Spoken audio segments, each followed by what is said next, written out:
마태복음 17장 1절에서 13절입니다. 키워드는 변화산, 삶으로 하나님의 일을 하려면입니다.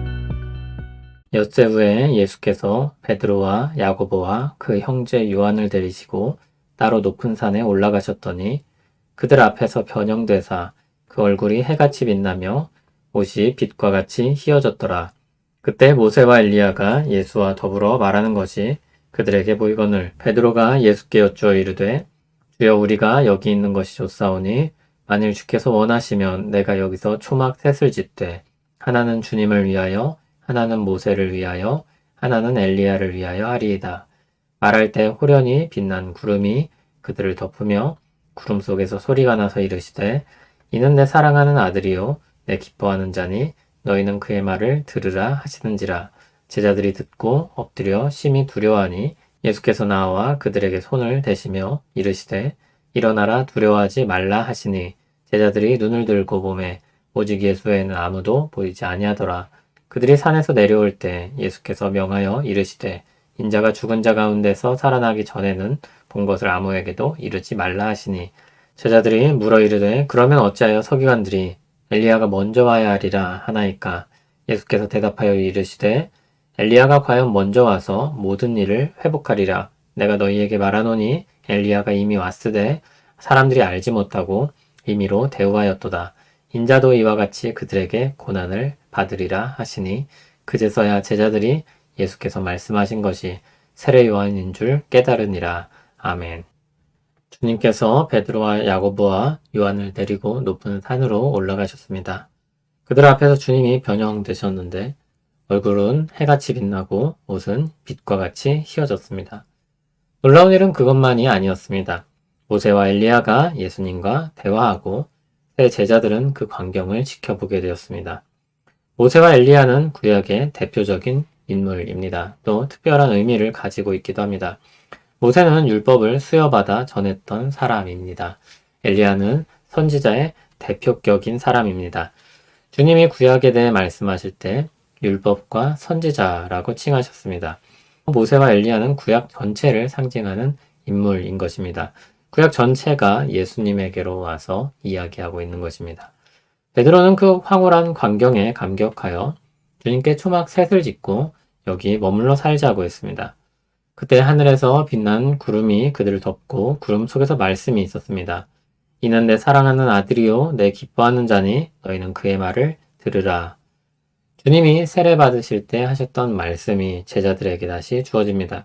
주님이 하나님의 아들의 영광을 가진 분임을 하나님께서 친히 증거해 주신 것입니다. 베드로가 고백했던 대로 하나님의 아들이심을 하나님께서 친히 증거해 주신 것입니다. 그리고 그분의 말을 들으라고 명하십니다. 모세는 오실 선지자에 대해 예언했습니다. 신명기 18장 15절에서 19절을 보면 하나님이 일으키실 선지자가 있으며 그의 말을 들어야 할 것을 가르치셨습니다. 드디어 그분이 오신 것입니다. 하나님께서 자신의 권위로 그것을 인증해 주신 것입니다. 제자들은 심히 두려워하며 엎드렸습니다. 예수님은 두려워하는 제자들에게 가셔서 그들을 만지시며 일으키셨습니다. 두려워하지 말라고 하셨습니다. 제자들이 고개를 들자 예수님만 계셨습니다.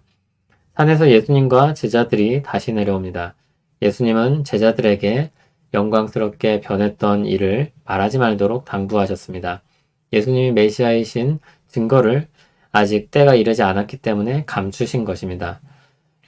이 사건은 주님이 자신이 메시아라는 사실을 제자들에게 미리 알리고 보이심으로 장차 그 증인이 되게 하신 사건이었습니다.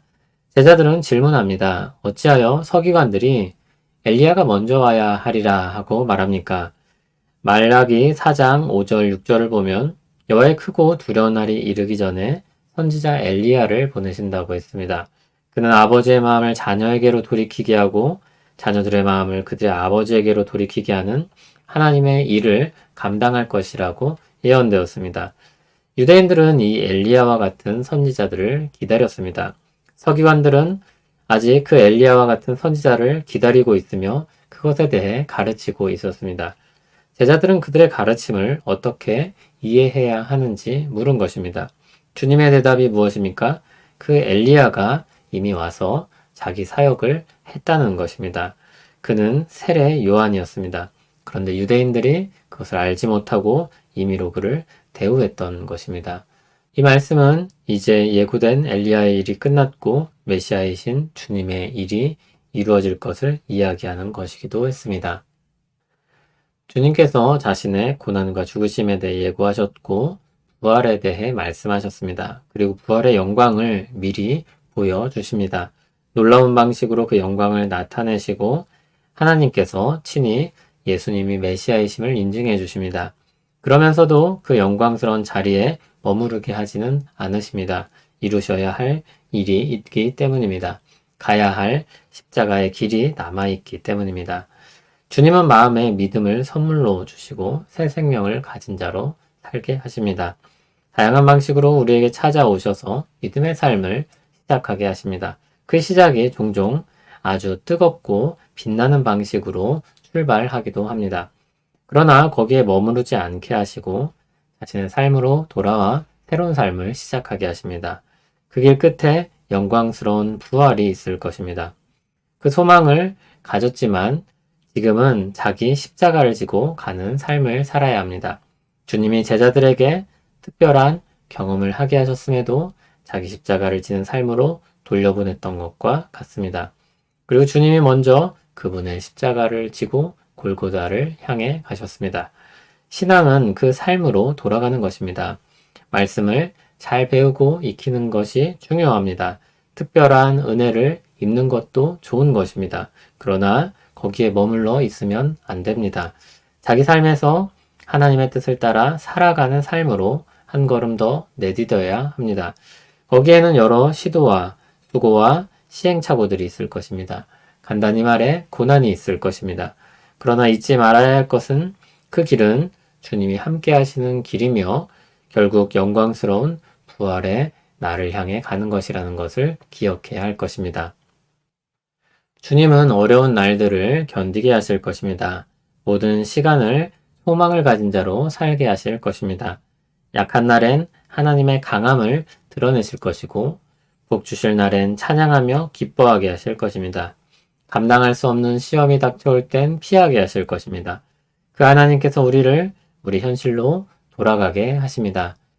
그러나 우리를 빈털터리로 돌려보내지는 않으십니다. 주님이 함께 하시며 주님이 주시는 힘으로 살게 하십니다. 그렇게 자기 열심으로 앞장섰던 베드로가 나중에 이런 고백을 합니다.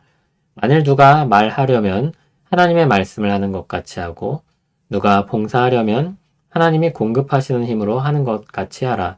이는 범사에 예수 그리스도로 말미암아 하나님이 영광을 받으시게 하려 함이니 그에게 영광과 권능이 세세에 무궁하도록 있느니라. 아멘.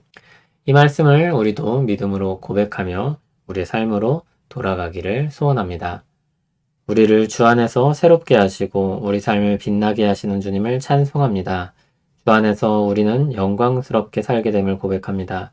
이 땅에서의 삶이 평지만은 아님을 아오니 오르막에서는 힘을 주시고 내리막에서는 안전하게 하옵소서. 단단한 마음과 밝은 눈과 지혜로운 판단력을 주시옵소서. 우리 모든 삶을 통해 영광 받으시옵소서. 예수님의 이름으로 기도합니다. 아멘.